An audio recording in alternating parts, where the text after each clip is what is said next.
Abra sua Bíblia no livro de Êxodo, capítulo 2, versículo 2. Deus vai falar hoje é o dia das mães, parabéns a todas as mamães, mas Deus vai falar de duas mães. É interessante como Deus ele vai unindo todas as coisas, né? Nós estamos falando sobre a terra da promessa. Passamos a Páscoa, temos uma caminhada agora até a terra da promessa.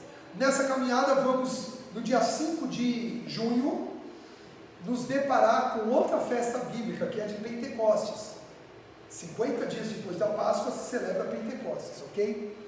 Mas é interessante como em todos os temas, ou em toda a Bíblia, Deus quer nos levar a um lugar que Ele tem de promessa para nós, a um lugar que Ele tem preparado para nós.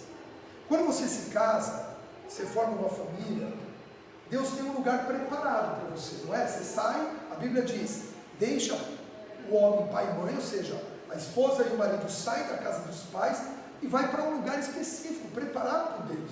Alguns já têm a bênção de ser uma casa própria, outros começam alugando, outros até ganham de presente lá um lugar para morar, não importa, mas é um lugar preparado. Então quando você forma uma família, é um lugar preparado. Quando você abre uma empresa ou começa a sua vida profissional, Deus tem um lugar preparado, não é assim? Um primeiro emprego, eu lembro do meu primeiro emprego, meu primeiro estágio, na verdade, eu sou desenhista, na área de desenho, foi espetacular, assim, a agência de publicidade que eu fiz estágio, ver aqueles caras, aqueles diretores de arte, sabe, é um lugar que Deus tinha preparado para mim, meu primeiro emprego, aí depois eu abri minha empresa, minha primeira empresa, Deus teve um lugar preparado ali, sabe o que foi? Foi no meu quarto, minha primeira empresa começou no meu quarto, com um computador, e depois de um tempo eu estava na Avenida Paulista, com funcionários, as coisas, as mãos de Deus, em tudo. Então quando Deus deu esse tema, a terra da promessa, Ele estava falando assim, olha, eu vou falar com vocês de uma forma tão poderosa nesses dias, vocês viram que semana passada eu tive que regravar, né? Quem assistiu não foi a aula ao vivo, deu pau no celular, nós perdemos a gravação, sabe o que eu fiz? Eu sentei no computador e gravei o culto de novo, para a gente ter essas palavras guardadas. Hoje a tecnologia nos ajuda, né? Antigamente, meu amigo, recebeu a palavra, anotava, a gente até perdeu um pouquinho a prática de anotar o que o pastor está falando, que você assiste de novo no YouTube, né? Eu continuo tendo essa prática de anotar, quando é a Rô que prega, vocês podem reparar, eu tenho um caderninho laranja na minha mão, da célula eu tenho um caderninho laranja, anotando, porque tem algumas coisas que a pessoa fala, que é aquele momento, é o Espírito Santo trazendo um insight para a tua vida, e eu, como eu prego muito, tenho curso, tudo isso, então quanto mais anotação eu tenho, mais minha cabeça está produzindo, mas Deus tem lugares preparados. Agora, para chegar nesses lugares que Deus tem preparado para você, para a tua casa, para a tua família, para a tua vida, para você chegar até esses lugares, vão ter pessoas, vão ter situações, e principalmente a mão de Deus que vai colaborar com a tua vida, para que você chegue até esse lugar, amém? E eu vou falar hoje sobre duas mulheres, que foram mães, bem nesse período da história, e que tem muito a ensinar para nós aqui nessa noite. Então Êxodo 2, versículo 2 diz assim, e a mulher concebeu, e deu à luz a um filho, e vendo que era formoso, escondeu-o por 3 meses. Não podendo, porém, escondê-lo por mais tempo, tomou um cesto de junco, calafetou com betume e piche, e pondo nele o menino, largou-o no carriçal, à beira do rio. Amém? Nós só vamos ler esse texto, você sabe de quem está falando, da mãe de Moisés, ok? O nome dela era Joquebede. Joquebede quer dizer aquela que é consagrada a Yahvé, aquela que é consagrada a Deus, ou Deus é consagrado nela, Deus é glorificado nela. Então o nome Joquebede já atrai a glória de Deus na nossa direção. Olha que tremendo isso. Está dizendo, olha, essa casa, ela é consagrada a Deus, essa casa é glorificada, porque essa mulher está aqui, porque essa mãe está aqui, porque essa pessoa está aqui. Então o nome dela já é profético. Lembrando que o judeu, o povo hebreu, o povo de Deus, nunca dá um nome por dar. Todo nome tem significado. Tanto que quando eu casei, eu falei assim, os nomes dos meus filhos vão ter significado. Então, o Gustavo mais velho já veio no pacote e não deu para eu dar o nome dele, não podia mudar também, né? Mas, então ficou Gustavo. Mas o Rubem nasceu, o Rubem quer dizer eis o primogênito, eis o varão, o primeiro filho. Pá, vai chamar Rubem. A Rosângela não queria. Quando eu falei, quero chamar Rubem, ela não gostei. Eu falei, como não? Deus já falou comigo. Não, mas não gostei. Aí eu falei, bom, e agora? O que eu faço? Não é? Aí ficou. Eu falei, então me dá outro nome. Todo nome que ela dava eu falava que não gostava. Aí o que aconteceu? Olha isso. Aí o que aconteceu? Quando ela estava com 6 meses, ela foi para Brasília num congresso da visão com o apóstolo René. O apóstolo que vai estar conosco aqui. E quando ela foi embarcar, ela falou assim, eu não ia, porque eu estava com uma empresa e eu tinha um trabalho para entregar muito urgente, eu não tinha como me ausentar, era quase uma semana entre ir, os dias do congresso e voltar, eu não podia ir, então ela foi. A gente tem um acordo, eu quero ensinar uma coisa para vocês, principalmente casais, né, que estão aqui. Busque a Deus em família, sempre. Mas caso não dê, um represente a família, sempre. Ok? Então, quando eu não posso estar, a Rô está. E quando a Rô não pode estar junto comigo, eu estou. A prioridade é sempre do sacerdote estar. Por quê? Porque o sacerdote, o que ele recebe onde ele está, ele tem autoridade para derramar sobre toda a família. Então, por exemplo, não pode vir os dois no culto? Venha um. Venha um, esteja um representando, recebendo a bênção. E a gente firmou essa aliança. Eu e a Rosângela, nós firmamos e dissemos, não pode um, outro vai. E ela viu a questão, dava para ir com a barrigona de 6 meses, tá? Foi. Ela estava mãe, né? Aí ela foi. Quando ela foi embarcar, ela virou para mim e falou assim, olha, vamos fazer o seguinte, se o apóstolo René, numa das ministrações dele, citar o nome Rubem, a gente dá o nome de Rubem. Mas antes disso, eu tive um almoço com o apóstolo Fábio, de discipulado, que é meu líder, e eu falei, apóstolo, estou com um dilema, estou com um problema. Ela, o que foi? Eu falei assim, eu quero um nome para o meu filho, a Rosângela não gostou do nome. E eu não consigo ver o outro. Para mim é esse. Ele falou, não, eu tenho a solução para você. Eu falei, boa. Agora ele vai falar, você é o homem da casa? Você é o macho alfa? Dá um tapa na mesa e fala, vai ser do jeito que eu quero. Eu falei, o apóstolo vai me respaldar agora, né? A gente sempre espera no conceito humano, né? Aí ele falou assim, a solução é, renuncia. Aí eu falei, vou fingir que eu não ouvi, né? Ele falou, renuncia.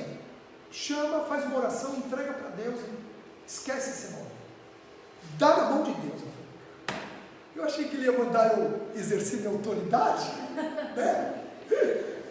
Bom, cheguei em casa, puxei a Rosângela e falei, vamos orar aqui. Nem falei o que era. Orei e falei, Senhor, eu rejeito o nome Rubem, qualquer nome é o nome que o Senhor escolheu.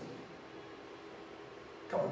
Aí quando ela foi para Brasília, ela me falou isso, olha, se o apóstolo René pregar sobre Rubem lá, vai ser Rubem. Eu falei, morri para isso. Mas fiquei na cabeça, gente, eu tenho 15 anos de conversão, eu nunca ouvi alguém pregar sobre Rubem. Alguém já ouviu? Você ouve sobre José, Davi, Pedro, João, Moisés, Jesus, Rubem, até Benjamim, é mais comum que Rubem, né? Ok, ela foi. No primeiro dia ela me liga de volta. E você vai entender por que eu estou falando sobre renúncia aqui.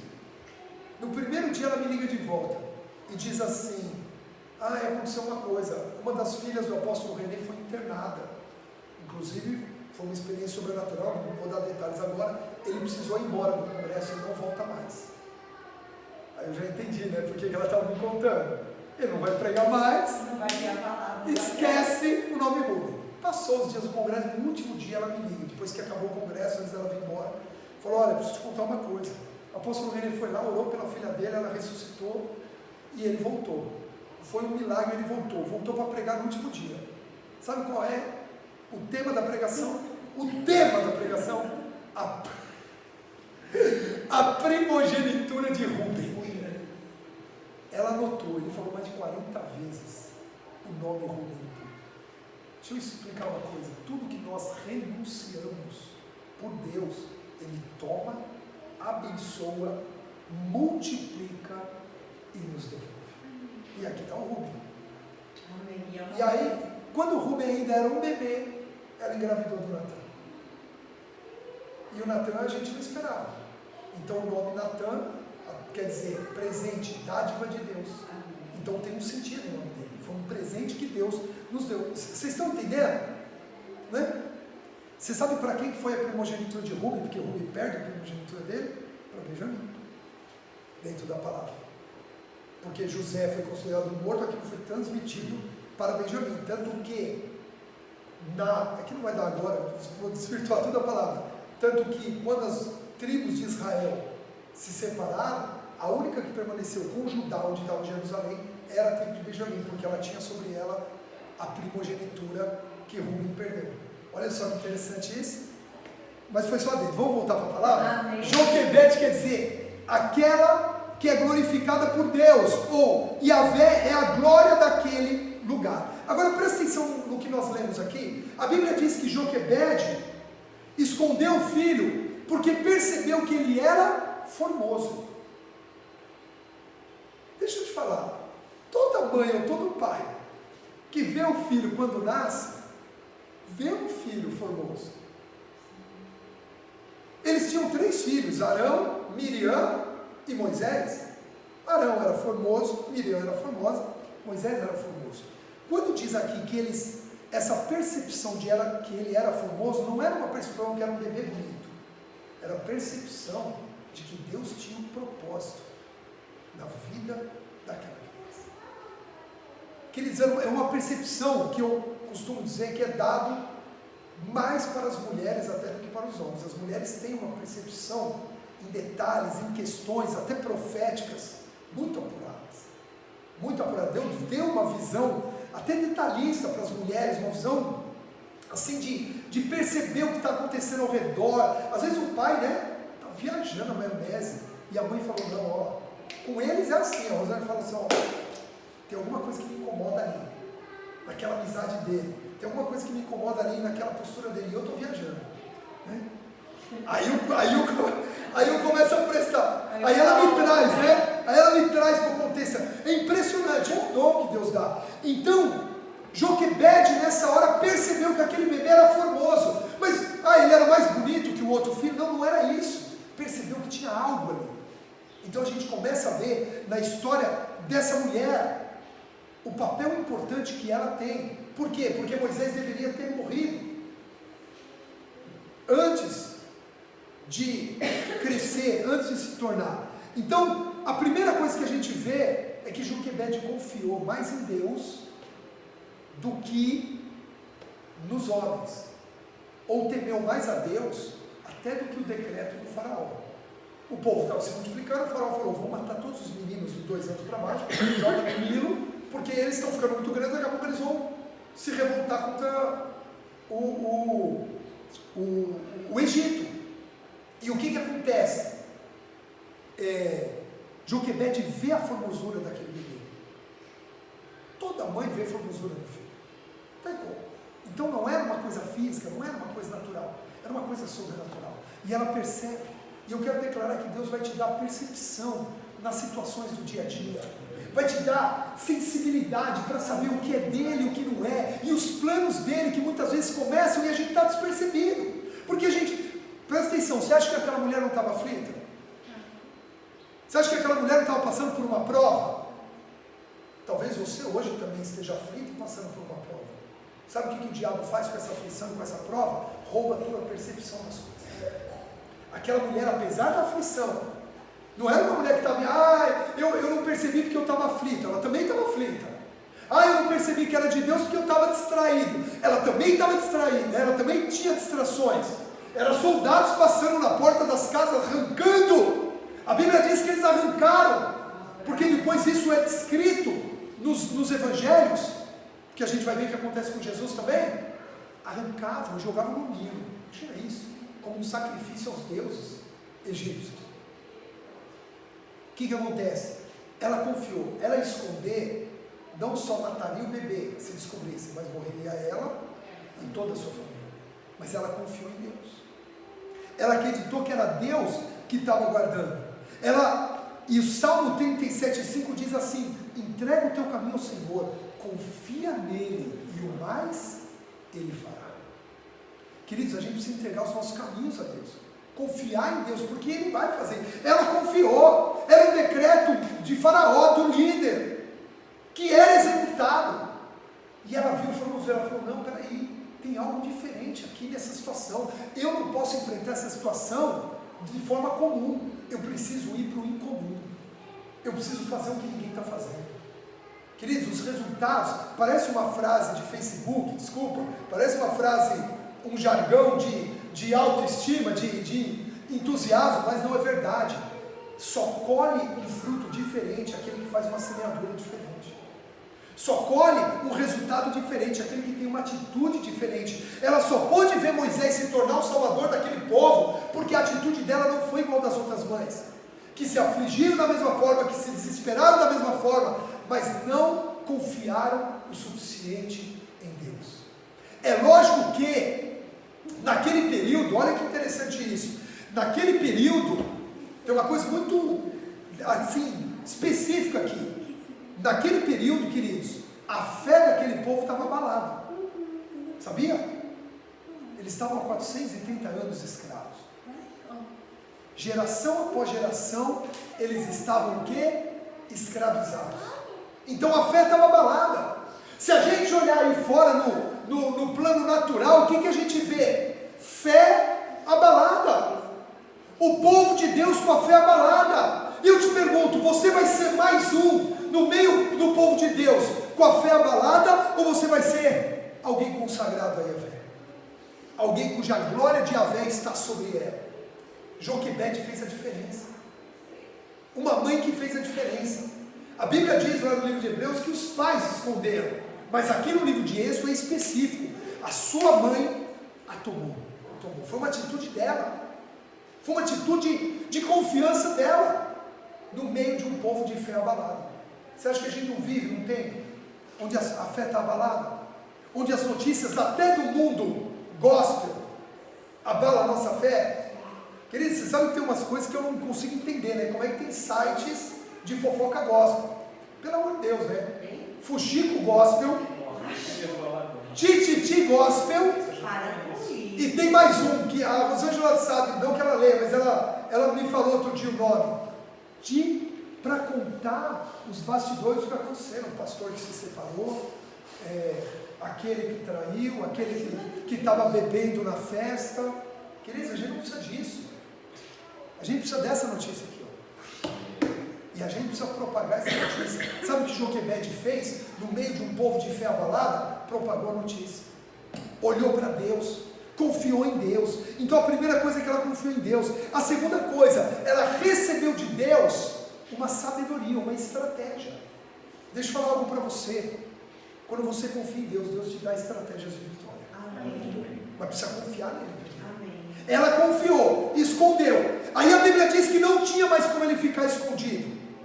A gente leu aqui. Passado 3 meses não tinha mais como esconder. Um bebê recém-nascido, pequenininho, parado, né? Você embrulha ele igual uma mumiazinha lá, só a cabecinha para fora. Ele fica lá assim, não fica? Ainda põe de lado para não engasgar, não tem aqueles negócios? Ele fica, ele nem se mexe. Por quê? Recém-nascido, só que com 3 meses. Vai começar assim? Então a Bíblia diz, não tinha mais como ficar escondido. O que acontece? Ela recebe sabedoria de Deus, porque ela foi incomum, ela recebe sabedoria de Deus. E aí vem o desafio para você e para mim. Ela recebe uma direção que não é convencional. Pega agora o teu filho, faz pega um cesto, põe betume, né? Ou seja, para a água não entrar, põe o bebê e solta no rio. Gente, vocês são de brincadeira. Que direção é essa? Se eu guardei meu filho para ele não ser jogado no rio, agora eu vou devolvê-lo para o rio. Sabedoria de Deus. Não se espante se Deus te der uma direção que parece totalmente fora do que você imaginava que tivesse que fazer. São direções que vêm do coração dele, que vão desafiar a tua fé, que vão desafiar a tua confiança, mas que vão gerar resultados, para que você seja abençoado, a tua família, a tua casa, os teus negócios, as tuas finanças, o teu ministério, em nome de Jesus. Só quem recebe, diga amém. Amém. Amém? O que a palavra de Deus diz em Tiago 5? Se alguém precisa de sabedoria, peça a Deus, porque Ele dá abundantemente, liberalmente. Ele dá sabedoria. Se você confia, peça. Senhor, eu preciso resolver isso. Eu preciso de direção para isso. Eu preciso tomar uma decisão hoje. O que eu faço? Ela precisava tomar uma decisão que não podia mais esperar. E ela pega aquele cesto, faz o que Deus manda, porque a gente percebe que não é algo que nasce no coração dela, algo que vem do sobrenatural. Entrega aquele cesto no rio, e aí tem uma estratégia. Ela pede para Miriam, a irmã mais velha, fala: acompanha esse cesto e vê o que vai acontecer com ele. O que a gente aprende com isso, queridos? Que toda ação em Deus, toda atitude em Deus, ou toda atitude nas nossas vidas, não pode ser uma coisa isolada. Deus te deu uma estratégia, zele por ela, trabalhe por ela, persevere nela. Aquela irmã aí junto era uma perseverança. Fala, veja o que vai acontecer, porque é algo, tem algo. Esse menino é famoso, esse menino é diferente. E aí a menina vai acompanhando, você sabe a história, a cesta vai lá. Se você se assistiu o desenho O Príncipe do Egito, passa entre os jacarés, os hipopótamos e as piranhas e não sei o que, tinha tudo naquele Rio Nilo, né? Mas é um desenho muito bem feito. E aí no final vai parar aonde se banhava a filha de Faraó. Amém? E aí ela recebe aquele bebê e cria aquele bebê, e guarda aquele bebê é salvo da morte. Tudo fruto de uma mulher que primeiro confiou mais em Deus do que nos homens, segundo, ouviu de Deus a estratégia e obedeceu. Agora vem algo sobrenatural. Quando eu disse que tudo que você entrega, Deus toma, abençoa e te devolve, isso aconteceu com Joquebede. Ele vai parar na mão da filha de Faraó, sim ou não? Sim. Aí a filha de Faraó não estava esperando ter um filho. Aquele menino não precisava ser amamentado. E aí o que acontece? A irmã de Moisés, que acompanhou o cesto, vai até a filha de Faraó e fala assim: olha, eu conheço uma mulher hebreia que tem leite, que pode amamentar. Então o que acontece? A filha de Faraó manda Moisés para a própria mãe de Moisés amamentá-lo. Você vai entender o que acontece aí. Então, isso vai... o que eu vou contar aqui agora para vocês da história vai bater de frente um pouquinho de filme e novela, tá? Porque na verdade filme e novela é romanceado. Mas aqui a gente vai ver algo específico do que a palavra de Deus ensina. Ele volta para a casa da mãe e ele é criado pela mãe até se tornar, a Bíblia diz, grande.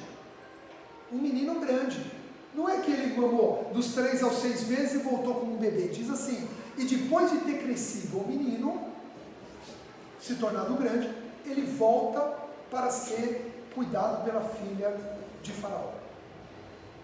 A mãe entregou, abriu mão. Deus devolveu, para que ela desse o alimento. Entenda que, como cultura judaica, quem cuida dos filhos e ensina a palavra de Deus para as crianças é a mãe. Até os 12 anos, depois do bar mitzvah, é o pai e as autoridades rabínicas. O que aquela mãe faz dentro desse processo? Amamenta e dá a palavra para Moisés.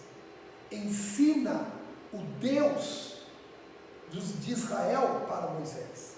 Primeira coisa que a gente precisa entender, que acontece nos filmes, mas não é a realidade bíblica. Moisés sabia que ele era hebreu, desde o começo. Nunca foi aquele com certa idade já para se casar: eu sou hebreu, não sou egípcio. Não, ele sabia desde o começo que ele era hebreu. A Bíblia mostra isso, eu vou mostrar para vocês. E segundo, ele recebeu instrução. O que a Bíblia diz? Ensina a criança no caminho que deve andar, porque depois de grande ela não se desviará. Amém? Vamos ensinar nossos filhos. Vamos ensinar as futuras gerações. Vamos ensinar os discípulos que Deus vai nos entregar como bebês espirituais no caminho que ele deve andar, para que depois que ele cresça na fé, ele não se desvie. Amém? Então ela ensina. Joquebede não somente o alimentou de leite materno, mas também com a palavra de Deus. E mesmo depois de obrigado a entregar o seu filho para ser educado no palácio de Faraó, a Bíblia diz que Moisés não se contaminou com os deuses do Egito. Olha isso. Quem sabia disso? Olha o que diz no livro de Hebreus 11, 24. Pela fé, Moisés, quando já homem feito, recusou-se ser chamado filho da filha de Faraó. Apesar dele ser educado dentro do palácio, a Bíblia diz que ele se recusou a ser chamado de egípcio. Ele continuou sendo chamado de hebreu. E um dia desses, quando ele saiu para ver os seus irmãos, é que ele vê lá um egípcio maltratando, que ele vai lá e mata o egípcio. E aí depois ele tem que ir embora das terras, porque senão ele ia ser, pela lei, matou, você morre, né? Olho por olho, ele ia ter que morrer.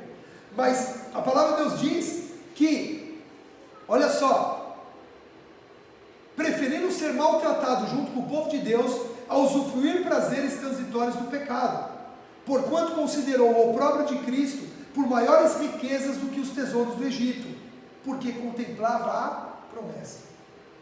Então, apesar de Moisés ter sido educado na casa de Faraó, e isso foi estratégico, isso foi algo preparado por Deus, ele em todo o tempo era hebreu, foi criado de pequeno, alimentado na palavra de Deus, e por isso ele resistiu aos encantos do Egito.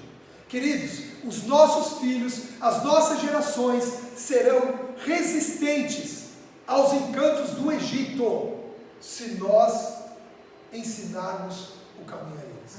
Posso ouvir um amém? Amém. Resistente. Os nossos filhos não vão se encantar com as coisas do mundo, com o que o Egito oferece, com o que parece ser melhor, com outros deuses que esse mundo oferece, se eles forem ensinados no caminho de Deus. Então, olha só, que papel importante Joquebede teve no processo da libertação do povo. Ela não só percebeu, confiou no Senhor para esconder o filho, teve uma estratégia para que o filho permanecesse vivo e teve acesso para ensinar a palavra de Deus para o filho dela. Então, a gente vê, através disso, que todos nós, independente, aqui é a figura de uma mãe, mas todos nós, independente da posição em que ocupamos dentro de uma família, dentro de uma empresa ou dentro da sociedade, podemos confiar em Deus, ter estratégias de Deus e ensinar a palavra de Deus, para que o propósito dele se cumpra. Oh, que papel você ocupa hoje? Na empresa, no trabalho, na família, no lugar onde você vive, na comunidade onde você vive. Que papel você ocupa? Usa esse são. Às vezes pode falar, ela é só uma mãe. Que papel que ela poderia, dentre tantas mães hebreias que tinham lá, que diferença ela podia fazer? Ela é só uma dona de casa. Às vezes pensa assim, as pessoas pensam assim, ele é só um funcionário dentro da empresa, ele não é um gerente, ele não é o dono, ele é só um funcionário. Ele é só um menino, 16, 17 anos. Ele é só um velho, com 70, 80 anos. Que diferença ele pode fazer? É só uma mãe que fez toda a diferença. O nome de Moisés é conhecido porque teve uma mãe que participou ali. E a mãe aqui, lógico, no Dia das Mães, Deus me inspirou a falar sobre isso no Dia das Mães, mas não é a questão de ter sido uma mãe ou um pai, talvez ter sido um pai. A questão é você, independente do lugar e da posição que você ocupa, deixar Deus fazer a diferença através da tua vida. Amém. E eu quero dizer que Deus vai fazer a diferença através da tua vida, aonde você trabalha, onde você mora, aonde você convive, aonde você se relaciona, em nome de Jesus. Só quem recebe, diga eu recebo. Amém? E dentro desse processo, porque lembra que nós temos um paralelo entre o Antigo e o Novo Testamento na Páscoa, na libertação, na redenção e em rumo à terra da promessa, nós tivemos uma outra mãe também, nesse processo chamado Maria, que foi a mãe de Jesus. Entenda que Maria passou pelo mesmo processo de Joquebede, pela mesma aflição. Houve um decreto real aí pelo rei Herodes, que era a família real da época na Judéia, em que os magos, os reis magos, na verdade eram astrônomos, vieram indicados pelos astros de que ali nasceria o rei dos judeus. E eles vieram ver. E Herodes, e se apresentaram para quem? Para o rei, que era Herodes. Falaram assim: rei Herodes, os astros apontaram o cumprimento de uma profecia. Queridos, deixa eu te falar, quando há profecia que sai da boca de Deus, até a natureza aponta para isso. Amém? Você não precisa ficar olhando as estrelas para ver para onde aponta. Nem consultando astrologia para isso. Mas se Deus quiser que se comprove as profecias dele, ele usa o que ele quer. E aí Herodes falou: é mesmo? Vai ter um novo rei, quer dizer que não sou eu o rei? Vai ter um novo rei dos judeus? Então faz o seguinte, quando vocês encontrarem, me chama, que eu quero ir lá adorá-lo. Você acha? Os magos, os astrônomos vão embora, eles encontram Jesus, dão presentes para Jesus, vou resumir essa parte, e aí diz que, advertidos em sonhos e visões, eles não voltam para Herodes, eles vão embora por outro caminho. Quando passa o tempo, isso quase 2 anos, Herodes percebe, fala assim: esses caras não voltaram, esses caras me enganaram. E agora, como é que eu vou saber qual é esse menino que nasceu, que é o rei dos judeus? Então faz o seguinte: matem todas as crianças do sexo masculino com 2 anos para baixo. Olha isso, gente. Olha que decreto, o mesmo de Faraó. Você entendeu como é um paralelismo que a gente não pode ignorar? A Bíblia diz que o Antigo Testamento foi sombra daquilo que haveria de se cumprir no nosso meio. Então nós não podemos desprezar. A Bíblia é uma só. Aí o que acontece?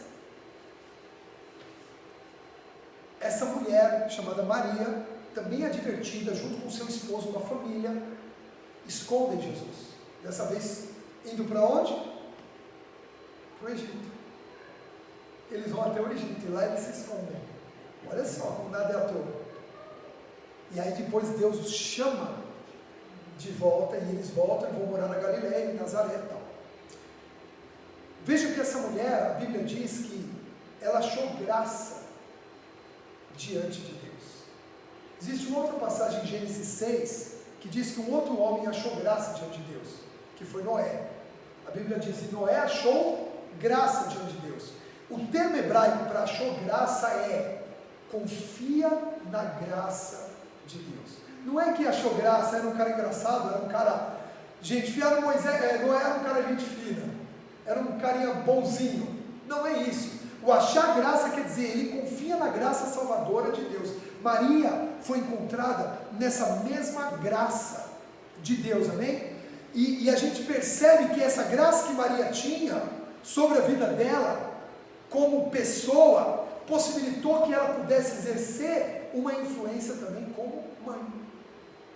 Maria era uma mulher de oração, tanto que quando ela encontra Isabel, que é a mãe de João Batista, e os bebês mexem dentro do ventre delas, e aí Isabel percebe o que está acontecendo e fala: bem, essa aventurada.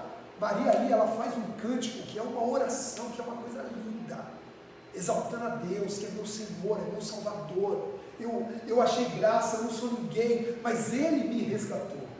Uma mulher de oração, espontaneamente assim. E depois diz lá no livro de Atos, que quando veio Pentecostes, estavam os discípulos e Maria, mãe de Jesus, ali em oração, há mais de 50 dias orando na presença de Deus. Então a gente vê que era uma mulher de oração. Então ela foi usada por Deus. Você percebe que essa graça, que essa intimidade que ela tinha com Deus, fazia com que ela fosse uma mulher, como é que se diz?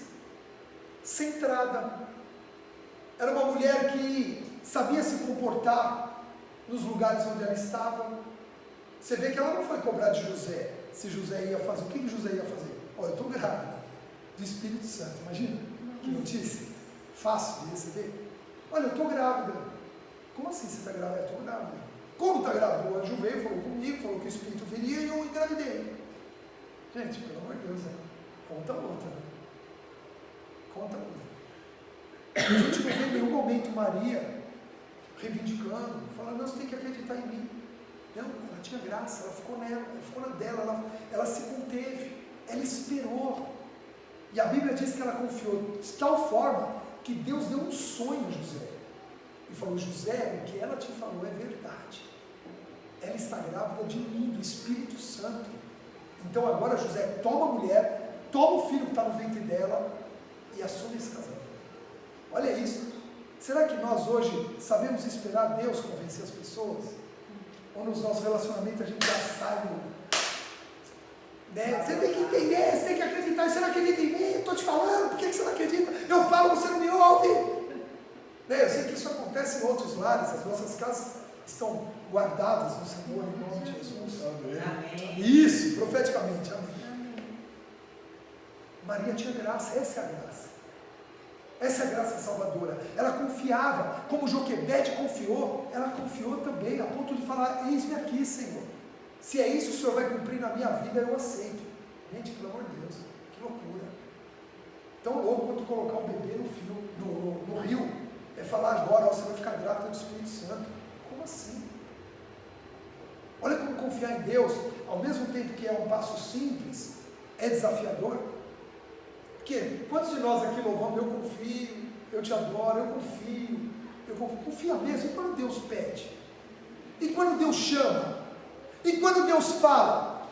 É de prontidão, ou tudo tem um argumento, tudo tem uma desculpa, tudo tem uma dificuldade? Ah, eu queria muito ir, mas não dá. Eu queria muito fazer, mas não consigo. Eu queria muito, mas não posso. Queridos, aqui nós não vimos, Deus não escolheu uma mulher que tinha posses, Deus não escolheu uma família proeminente, Deus escolheu pessoas comuns como nós, para que o propósito deles cumprisse. Escolheu duas mães comuns, no meio de tantas outras mulheres, que só precisaram dizer sim. Deixa eu falar algo para vocês: a única coisa que você precisa é dizer sim, para aquilo que Deus está te pedindo, para aquilo que Deus está te chamando. Só isso, mais nada. Deus está te pedindo: olha, venha para o culto, sim. Deus está te pedindo: olha, fique firme na fé, sim. Leia a palavra, ore com a sua família, chame sua família, ore com eles, sim. Olha, vai para um encontro, vai para um propósito, sim. Basta dizer sim, e Deus faz o resto. Deus se encarrega de fazer o resto, amém? Diz que a graça em Maria era tão grande que ela não questionava nada do que acontecia. A Bíblia diz que as situações mais diferentes que aconteciam com Jesus, que era filho dela, ela guardava no coração. Um dia, já contei isso aqui, eles foram, Jesus foi fazer o bar mitzvah dele. Na volta, Jesus se perdeu, ficou lá em Jerusalém, os pais vieram embora. 2 dias depois, cadê? 3 dias depois encontraram Jesus pregando para os doutores e os religiosos. E aí perguntaram: meu filho, o que é isso que você fez? A gente estava muito preocupado com você. E aí a resposta de Jesus é: mas eu não tinha que estar cuidando das coisas do meu pai? Que pai? Os judeus não chamavam Deus de pai. Pai era Abraão. Deus chamava o Senhor, Yahvé, Adonai. Que pai? Você está cuidando de pai? Teu pai está aqui, José. O que você está falando? A Bíblia diz que Maria não questionou assim. A Bíblia diz que Maria ouvia de tudo e guardava no coração. Olha que versículo lindo. Olha: ele foi com eles para Nazaré e era-lhe submisso. Sua mãe, porém, guardava todas essas coisas no coração. Ela sabia que existia uma formosura em Jesus, que era aquela formosura que existia em Moisés. Ela sabia que era algo específico. O anjo tinha falado, ela acreditava naquilo. Queridos, tem pessoas que, conforme o tempo vai passando, começam a duvidar das promessas que Deus fez. A Bíblia diz que Deus não é homem para que minta, nem é filho do homem para que se arrependa do que prometeu. Sabe quem disse isso? Um falso profeta da Bíblia. Balaão disse isso. Balaão quis amaldiçoar Israel. A palavra que saiu foi: Deus não é homem para que minta, nem filho do homem para que se arrependa. Ele não mente. Se ele diz que vai fazer, ele vai fazer. O problema é que passa 5 anos, passa 10 anos, passa 15 anos, e a gente acha que isso é muito tempo para se cumprir uma promessa. E nós não nos planejamos para viver as promessas de Deus. Queridos, não importa quanto tempo passa, nós temos a eternidade toda para celebrar. Posso ouvir um amém? Amém. Que bom. Você vai para a vida eterna. Você não vai para a morte eterna, Jesus te salvou. Então o tempo que passa aqui é só o nosso treinamento para viver na glória do Senhor. E a gente não pode se esquecer disso nunca. Amém? Assim como Joquebede, ela aceitou o plano de Deus para o seu filho e para a sua família. As duas mulheres sofreram por causa dos filhos. Sofreram ou não sofreram? Primeira aflição deles morrerem pequenos. Aí venceram isso. Só que agora as duas tiveram que entregar os seus filhos para que se cumprisse neles o plano de Deus. E não é fácil. Você imagina Maria vendo tudo que Jesus passou naquela cruz? Você imagina Joquebede sabendo que Moisés ia ser exilado e não sabia se voltava? Naquela época o exílio, queridos, era no deserto, você podia morrer. Não era hoje, você vai mudar de cidade, pega uma passagem, compra um avião, aluga uma casa. Não, vai embora, não podia mais voltar para o Egito. E eles eram escravos, era uma mãe que estava perdendo um filho. Maria estava olhando Jesus ali, ser crucificado. Foram mães que sentiram ali a dor por causa dos filhos, mas as duas sabiam que o propósito era maior. E aí eu entro no princípio da renúncia. Renunciar pelo plano de Deus aquilo que somos apegados, que amamos, é entregar para Deus, mas receber de forma multiplicada. Joquebede entregou Moisés para o rio, depois entregou Moisés para a filha de Faraó, e depois entregou Moisés para o plano de Deus. Sabe o que ela e a casa dela receberam? Libertação. Foi por causa desse plano que elas foram livres. E todo Israel foi livre. Maria entregou o filho dela.